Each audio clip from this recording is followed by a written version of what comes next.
लाशों को पकड़ करके खेलना या तमाम जो प्रतिक्रियाएं लोग करते हैं, क्या वो सच में वो अघोरी होते हैं? अकाल मृत्यु से जो मरते हैं उनकी आत्माएं भटकती हैं, उसी को लोग भूत प्रेत की बात करते हैं। कहा जाता है कि जो चिताएं जलती है उस पे भी लोग मांस को पका करके अघोरी लोग खाते हैं, ये कितनी सच्चाई है इस बात देखिए, जो चिताएं जलती हैं, चिताएं की लपटें और संत के शरीर से जो ऊर्जा निकलती है, दोनों को टकरा के ईश्वर के मूल स्वरूप को देखा जाता है। में? असली अघोरी की पहचान कैसे की जा सकती है? उसके माथे पे उसके इष्ट की छाया होगी और वह आपको देखकर ही आपके जीवन का सही मार्गदर्शन करेगा, वही असली अघोरी होता है। अभी हमारे साथ एक ऐसे बाबा हैं जो अघोरी के नाम से जाने जाते हैं और ये अघोरी बाबा गोपालगंज जिले के डुमरिया घाट पे रहते हैं। रात के समय में भी शमशान घाटों में अपना दिनचर्या गुजारते हैं। कैसे लाशों के बीच में, शमशानों के बीच में रहना ये सबसे कठिन काम है। कैसे कोई एक बाबा अपना जीवन इस तरीके से कठिन जीवन को जी लेते हैं, इन्हीं सब कहानियों पे चर्चा करने के लिए बाबा के पास अभी आए हुए हैं। बाबा का नाम है आनंद बाबा। बाबा, बहुत बहुत स्वागत है हमारे प्लेटफॉर्म के लिए आपका। जय माँ, धन्यवाद। बताइए। इतनी कठिन ठंडी का मौसम है, शमशान घाट में दिन और रात में कैसे अपना जीवन बिता लेते हैं आप?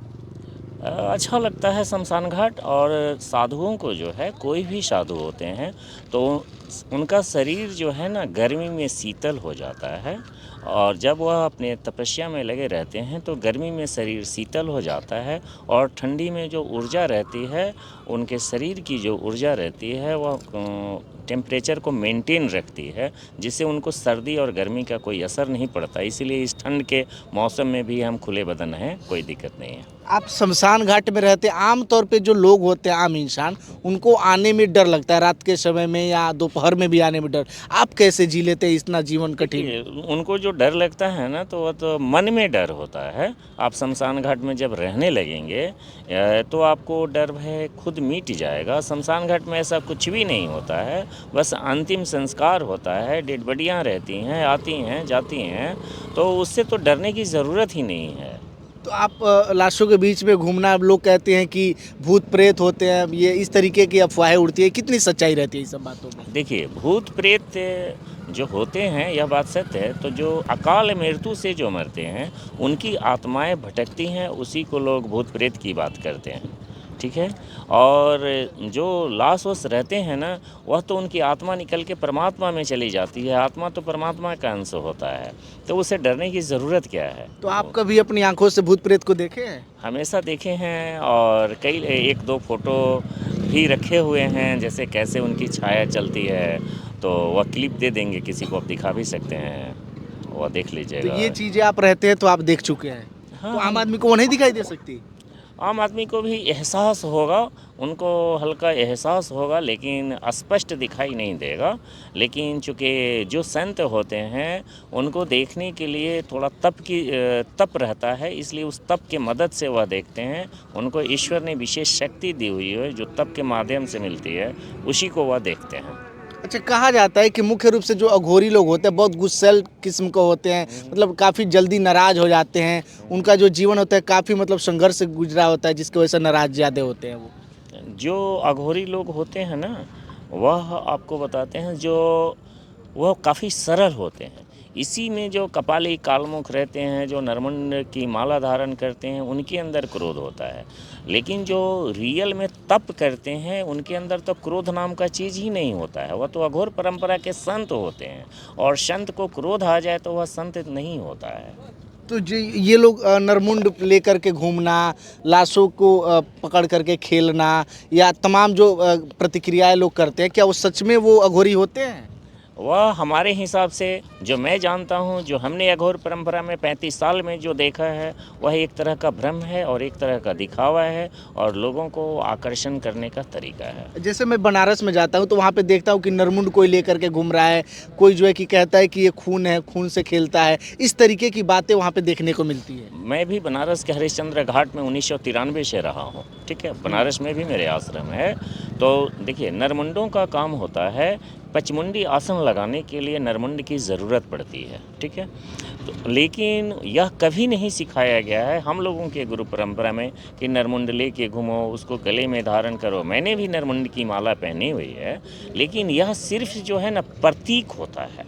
इसके मदद से आप आत्माओं को खींच सकते हैं। आप पंचमुंडी आसन लगाने में यह आपको मदद करेगा, न कि आप नरमुंड का माला पहन लें, हड्डियों को हाथ में लेके घूमें तो इससे आपको सिद्धियाँ मिल जाएंगी। ऐसा नहीं होता है। बाबा बाबा लोग जो होते हैं, जो आम जो लोग होते हैं, वो सन्यासी क्यों बनते हैं? आप जो है कि अघोरी बाबा क्यों बन गए? ऐसी क्या परेशानी या क्या बात हो गया? देखिए, सन्यासी और अघोरी में कोई खास अंतर नहीं होता है। जो सन्यासियों की एक परंपरा होती है जिसको 10 नामी साधु बोले जाते हैं। वर्तमान में जो 7 अखाड़े हैं, वह अखाड़े से जो जुड़ जाते हैं वह सन्यासी होते हैं। और सबके मन की जो गति होती है, कोई सन्यासी बनने में चला जाता है, कोई अघोरी बनने चला जाता है, कोई वैष्णव बनने चला जाता है। लेकिन अगर आप में जब वैराग्य आएगा और यह आपको वैराग्य जिस तरफ खींच के लेके जाएगा और जैसे आपको गुरु मिलेंगे वह आपको उसी परंपरा में ढाल देंगे और वैसा ही आपका मन लगेगा। अभी हम जहाँ पे हैं, पीछे पूरा का पूरा डेड बॉडी जलाया जा रहा है, तो रात के अंधेरे में आप यहाँ पे घूम सकते हैं? हमेशा रहते हैं तो सारे लोग देखते हैं कि मैं यहीं रहता हूँ। रात में भी आराम से टहल सकते हैं, घूम सकते हैं, कोई भय नहीं लगता है? कोई भय नहीं लगता है। अच्छा, अपने देश में लोग डर जाते हैं तो उसको बहुत सारी समस्याएं भी होती है, तो आप सुने हैं कि यहाँ पे लोगों को जो रोग होता है उस रोग का इलाज भी यहाँ पे निवारण भी होता है आपके? देखिए, मैं कोई दवा ववा नहीं देता हूँ। अगर किसी को कोई बीमारी है या नहीं है या इस तरह का कोई आ जाता है शुक्रवार के दिन, तो मैं उसको उचित मार्गदर्शन कर देता हूँ। हफ्ते के शुक्रवार के दिन आप आश्रम पे मिल लेते हैं? हाँ, मतलब सप्ताह में एक दिन में ही मैं शुक्रवार को लोगों से मिल लेता हूँ। ये जीवन अपनाने में आपको टोटल कितना समय अपना गंवाए हैं, कितना संघर्ष किए हैं इसके लिए? मैंने काफ़ी संघर्ष किया है। मैं 1993 में मुझे वैराग्य आया था और जब मेरा शक्तिपात हुआ था तो मेरा पूरा शरीर जल गया था, पूरे शरीर के ब्लड ख़त्म हो गए थे। काफ़ी दिन बीमार रहा गुरु के आश्रम में और उसके बाद से धीरे धीरे तपस्या मैंने करना शुरू किया और देश के कोने कोने में घुमा हूँ, देश से बाहर भी गया हूँ। और करीब ऐसा हमको नहीं लगता है कि भारतवर्ष का कोई भी प्रसिद्ध शमशान हमसे छूटा है। सारे शमशानों में हम रहे हैं। उसके बाद 12-14 साल तो रेगुलर हम आसाम में रहे हैं, तो सब जगह घूमे हैं और संघर्ष तो होता ही है। और आप जब सत्य के रास्ते पे चलेंगे, ईश्वर की तरफ आगे बढ़ेंगे तो आपको काफ़ी कठिनाइयों का सामना करना पड़ता है। अच्छा, एक आखिरी सवाल, जैसे कहा जाता है कि जो चिताएं जलती है उस पे भी लोग मांस को पका करके अघोरी लोग खाते हैं, ये कितनी सच्चाई है इस बात देखिए, जो चिताएं जलती हैं, चिताएं की लपटें और संत के शरीर से जो ऊर्जा निकलती है, दोनों को टकरा के ईश्वर के मूल स्वरूप को देखा जाता है। और उसके बाद कुछ अघोरी जो इस विद्या को नहीं जानते हैं तो वह जो है ना उसी में अपना मांस लिट्टी वगैरह लगाते हैं, बनाते हैं, खाते हैं और उनसे भी सिद्धियां मिलती हैं। इसलिए अघोरी जो है चिताओं की लकड़ियों को जलाते हैं, चिताओं की लकड़ियों पे खाना बनाते हैं, जलती हुई चिताओं में बनाते हैं। तो सबके अपने अपने परंपरा हैं। तो और ये आप भी करते हैं चिताओं पे खाना बना के खाना? ये तो करते हैं, जब इच्छा होती है तो बना लेते हैं। कभी मीट बना लिए, कभी लिट्टी बना लिए, कभी रोटी बना लिए। ये कोई बड़ी बात थोड़े है हम लोगों के लिए। तो सन्यासी लोग तो ये सब मांस मदिरा से दूर रहते हैं ना?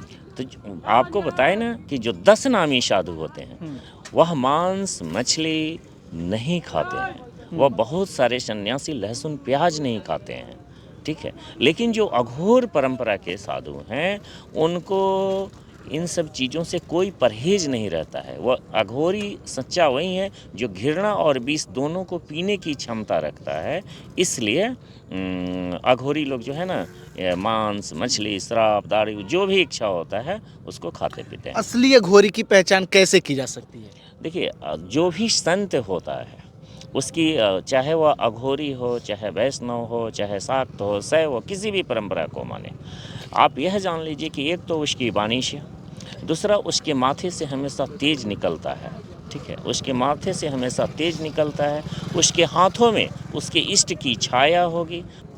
चलिए, अगर बाबा के पास आकर के अपने रोगों का निवारण करना चाहते हैं या किसी भी परेशानी से आप जूझ रहे हैं तो इसका इलाज, इसका निवारण, उसका जो रोग है उसकी समस्या का निदान करने के लिए आपको गोपालगंज जिले के डुमरिया आना पड़ेगा। डुमरिया आकर के आप बाबा के बारे में जब पूछिएगा तो कोई भी आपके बारे में यहाँ पे बता देता है। हाँ, बता देता है, बिल्कुल। आप बाबा के पास आने के लिए आपको डुमरिया पुल पे आइएगा तो कोई भी आपको बता देगा। बाकी वीडियो को शेयर करिए ताकि तमाम लोगों के पास तक पहुँचाया जा सके और सही जानकारी दी जा सके। बहुत बहुत धन्यवाद।